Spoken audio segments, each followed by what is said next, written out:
Yuk, hello kalian semua, bersama saya lagi Profesor Y. Dan kali ini saya akan mencoba untuk sedikit menganalisis atau gimana ya, membuat sebuah konten tentang gimana cara kita berpikir analisis gitu loh. Waduh, padahal ya gimana ya, kalau ada yang salah mungkin bisa kita kasih feedback, karena ya saya juga sedikit pemula juga dalam data science juga, dan topik data science ini juga itu baru beberapa tahun belakangan ini jadi booming. So di video sebelumnya kan saya sudah sedikit menjelaskan tentang bagaimana cara kita berpikir analitis. Intinya adalah di awal kita harus punya yang namanya masalah. Nah, jadi kita punya masalah yang nanti bisa diselesaikan. Nah, cara menyelesaikan masalah ini kan harus menggunakan apa yang disebut dengan keputusan. Nah, penyelesaian masalah harus harus ada yang namanya keputusan. Jadi, nah inilah pembuatan keputusan inilah yang di situ bisa dibilang bahwa ini itu bisa menggunakan yang namanya pemikirannya. Ya, kita punya masalah terus kemudian perlu diselesaikan. Nah, proses penyelesaian masalah ini yang di situ menghasilkan keputusan, ya itu ada beberapa cara. Salah satunya adalah dengan cara analisis. Nah, jadi kalau kita ingin berpikir, kita ingin memecahkan suatu masalah, yang paling awal yang harus kita identifikasi adalah keputusannya. Kira-kira keputusan apa yang harus kita buat untuk menyelesaikan masalah tersebut. Nah, gitu. Misal kalau semisal kita di sini kerjaan gitu ya. Jadi sebagai seorang sales. Nah, kalau ternyata di situ penjualan kok menurun, nah itu kan ada masalah, atau mungkin cash flow-nya negatif, atau mungkin untungnya itu tidak sesuai dengan kebutuhan operasionalnya. Nah, itu kan ada sebuah masalah di situ. Nah, kita harus membuat sebuah keputusan untuk memecahkan masalah tersebut. Jadi yang namanya masalah ini gak akan bisa diselesaikan kalau kita di situ tidak membuat keputusan. Nah, proses pembuatan keputusan inilah yang di situ harus kita perbaiki, karena ketika kita di situ tidak bisa membuat keputusan secara baik, yang namanya masalah tetap akan menjadi masalah gitu loh. Misal karena mungkin karena asal-asalan gitu ya. Oh, penjualan ini menurun karena barangnya ini terlalu murah. Nah, gitu. Terus kemudian dimahalin, atau sorry, keputusan seperti itu ya emang terlalu goblok mungkin. Nah, mungkin penjualan ini menurun karena barangnya terlalu mahal. Oke, tak kasih diskon. Nah, itu kan keputusan-keputusan seperti itu kan itu harus kita imbangi dengan berbagai macam pertimbangan juga. Nah, itulah yang disebut dengan analisis. Jadi analisis ini adalah proses untuk membuat sebuah keputusan yang di situ disertai dengan menganalisis dari data-data yang ada. Nah, jadi awalnya kalau kita memiliki masalah ya, jadi yang harus kita ambil pertama adalah keputusannya dulu. Maksudnya keputusan apa yang harus kita ambil? Keputusan macam apa yang harus kita ambil? Misal dalam masalahnya tentang, mungkin kalau saya sebagai pengajar gini ya, masalah nilainya turun. Nilai pembelajaran turun. Nah, di sini saya kan ada memiliki beberapa opsi gitu ya untuk memutuskan ya. Apakah di sini mungkin jam pembelajarannya naik, pembelajarannya ditambah, atau materi dipadatkan, atau cara penyampaiannya diperseru. Nah, ini kan ada masalah nilai pembelajarannya kok turun. Nah, kemudian kan kita di sini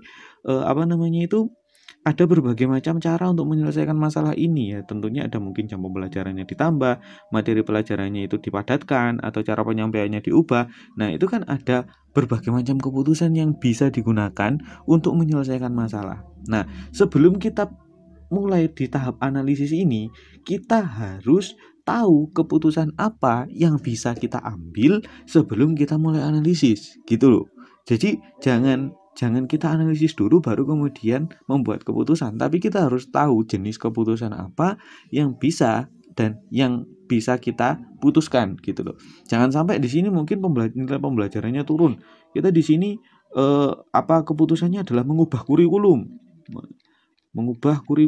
Nah, padahal yang namanya kurikulum ini kan dia di situ bukan tanggung jawab kita, tapi tanggung jawab orang yang di pusat sana, Menteri Pendidikan. Nah, kurikulum ini kan tanggung jawabnya Menteri Pendidikan. Nah, kalau kita terus kemudian menganalisis dari segi kurikulumnya, ya tentunya gak akan bisa gitu loh. Meskipun di situ kita bisa membuat keputusan tentang kurikulum, tetapi ya keputusan tersebut implementasinya juga lebih susah daripada jika kita menggunakan keputusan-keputusan yang lain. Nah, gitu.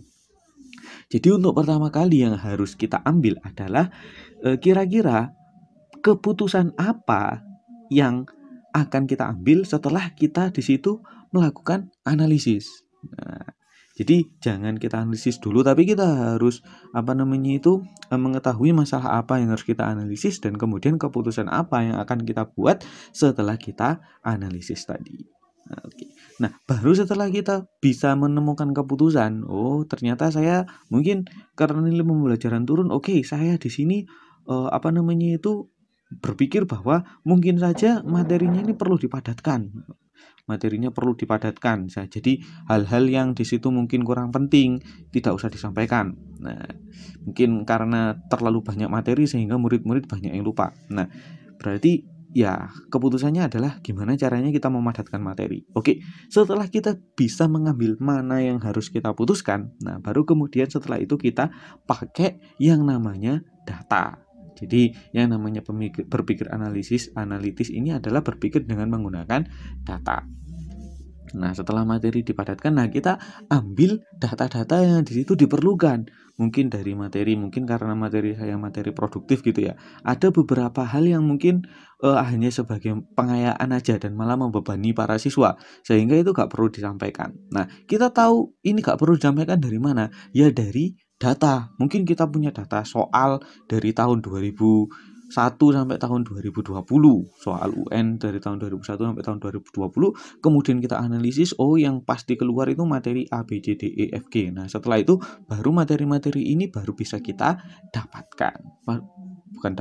baru bisa kita padatkan. Nah, seperti itu. Jadi intinya untuk video kali ini, ketika kalian langkah awal untuk berpikir analitis adalah kalian harus menentukan keputusan apa yang bisa kalian ambil. Kalau kalian di situ gak menentukan keputusan apa yang bisa kalian ambil, ya pastinya kalian dapat data dulu terus kemudian langsung gak tahu keputusan apa yang harus kalian ambil, ya pastinya akan nanti bisa berisiko untuk salah arah. Kita sudah mendapatkan banyak data tetapi kemudian keputusannya di situ malah tidak bisa kita ambil. Ya contohnya mungkin data yang kita ambil adalah data-data tentang kurikulum di luar negeri, bagaimana suksesnya kurikulum di luar negeri, terus kemudian pembelajaran materi-materi yang ada di luar negeri. Nah, itu kan data-data seperti itu mungkin cukup sulit untuk dikumpulkan. Nah, setelah sulit dan kemudian sudah kita kumpulkan, kita analisis, wah harusnya kurikulumnya itu seperti ini. Nah, kan seperti itu mengubah kurikulum sendiri, yaitu merupakan tugas yang sulit. Meskipun kita sudah mendapatkan data, tapi kalau keputusannya tidak bisa diimplementasikan, ya apa gunanya pemikiran analitis kita? Nah, gitu. Jadi yang pertama kali harus kalian dapatkan, harus kalian kerjakan adalah keputusan apa yang kalian inginkan dan bisa kalian implementasikan. Mungkin untuk langkah awal cukup sekian dulu terlebih dahulu. Jangan lupa like dan subscribe untuk pedoman kalian, gimana kalian harus berpikir analisis, dan setelah kalian menentukan setelah kalian menentukan saya harus memutuskan ini. Nah, setelah itu langkah selanjutnya apa sih tentang berpikir analitis ini? So, jangan lewatkan, tetap like dan subscribe, dan terima kasih kalian semua sudah mendengarkan dan sampai jumpa.